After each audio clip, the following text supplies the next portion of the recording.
उस वक्त के अखबारों में कई कई अखबार ऐसे थे, नेशनल अखबार भी, जिन्होंने लिखा 100 लोगों को मारा, किसी ने लिखा 80 लोगों को मारा। लेकिन मैंने जो रिसर्च करी और हर मुकदमे के मरने वालों की संख्या जोड़ा तो वो 70 पहुंचती थी। तो इसलिए मैं, चूँकि मेरी कोशिश ये थी कि हम रिकॉर्ड्स को वेरीफाई करके चीज़ों को लिखें, तो 70 हत्याएं इसके नाम पे दर्ज हैं। क्या कबूला इसने, शंकरिया ने क्या कबूला था, क्यों मारा, कबूलनामा कुछ हो? जी, इसके 2 कन्फेशंस रिकॉर्ड पे हैं उन दोनों केसेस में। दो ही केस में सज़ा हुई, उसमें फांसी हो गई, मर गया, तो बाकी केसेस में जांच हुई नहीं। तो पहला जो इसने तखत हज़ारा गुरुद्वारे में 3 लोगों को मारा था, तो इसने बोला कि मैंने भटिंडा से ट्रेन ली और मैं लगभग 7 बजे के आसपास मैं तखत हज़ारा गांव के पास पहुंच गया। वहां से स्टेशन से उतर के मैं रेलवे ट्रैक के पास पैदल गया। रेलवे ट्रैक पे क्यों गया? क्योंकि अगर सड़क पे चलेगा तो पैर के निशान बन जाएंगे, ट्रैक पे गिट्टियाँ होंगी तो उस पर फुटप्रिंट नहीं आएगा। तो ट्रैक पे गया और वहाँ पे एक नाला था, मैं वहाँ नाले में छिप गया।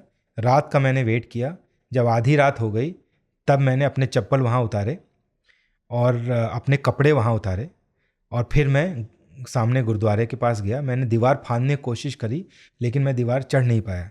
फिर मैंने पीछे से जाके, एक मुझे छोटी दीवार मिली, वहाँ से चढ़ के गया तो सामने मुझे 3 चारपाई पे 3 लोग लेटे मिले।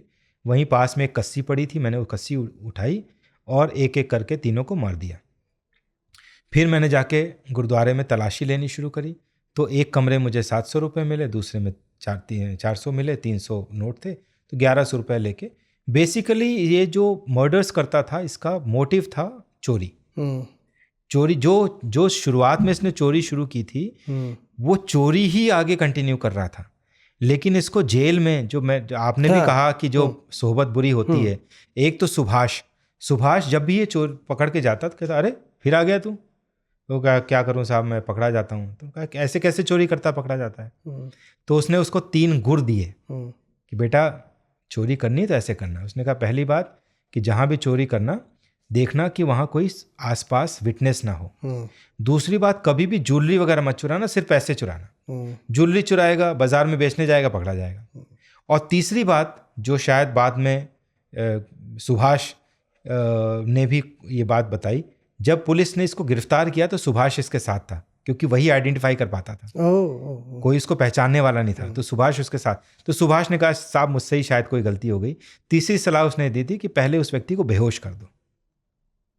तो उसने मारा बेहोश करने के लिए और वो जोर से पड़ गया, मर गया। तो एक बार हो सकता है, मतलब बेनिफिट ऑफ द डाउट मैं दे रहा हूँ कि हो सकता है पहली बार उसकी मंशा मारने की नहीं रही हो, लेकिन बाद में फिर उसने मारना शुरू कर दिया। तो और दूसरा जो जोधपुर जेल में जो बुधराम जाट नाम का व्यक्ति था, वो एक मर्डर में सज़ा काट रहा था और ये देखता था कि उसके बड़े ठाठ हैं। तो कहता था भाई जी तोड़े तो बड़ा ठाठ है। तो बुधराम ने कहा तू भी मर्डर करके आ, तेरे भी ठाठ हो जाएंगे। तो उसने कहा अच्छा। उसने कहा हाँ, मर्डर वालों को बड़ी रिस्पेक्ट होती है जेल में, कोई बोलता नहीं है। तो ये 2 चीज़ें ऐसा लगता है, हालांकि उसने नहीं बताया, लेकिन ऐसा लगता है कि ये 2 बातें जो थी उसके दिमाग में कहीं ना कहीं घर कर गई। और फिर जब ये जोधपुर जेल से सितंबर 72 में रिलीज़ हुआ, और आप देखिए कि इसने सितंबर 72 में रिलीज़ होता है और फरवरी 73 से घटनाएं शुरू कर देता है। पहले बाबा पूरणनाथ, फिर मार्च में 5 घटनाएं, ऐसे करके। तो मुझे ऐसा लगता है कि हालांकि इसका मेरे पास कोई डॉक्यूमेंट्री प्रूफ नहीं है कि ये इन घटनाओं कुछ चीजें तो हम साइकोलॉजिकल उसके एनालिसिस से ऐसा लगता है कि उन 2 घटनाओं ने उसको एक किलर की तरफ, कैसे छोटा सा एक चोर, हालांकि पर्पस उसका लास्ट तक चोरी ही रहा। अच्छा देखिए, एक मामले में जो गुरुद्वारे में गया, एक व्यक्ति को मारा, फिर बगल में 3 लोगों को मारा, वहां गुरुद्वारे में इसको सिर्फ 2 रुपए मिले। 4 हत्याएं 2 रुपए में, 2 रुपए। पहले तखत हजारा में तो 1100 रुपए मिले थे। इस वाले मामले में इसको सिर्फ गुरुद्वारे में 2 रुपए मिले। स्वर्ण सिंह के घर में 1 पैसा भी नहीं मिला।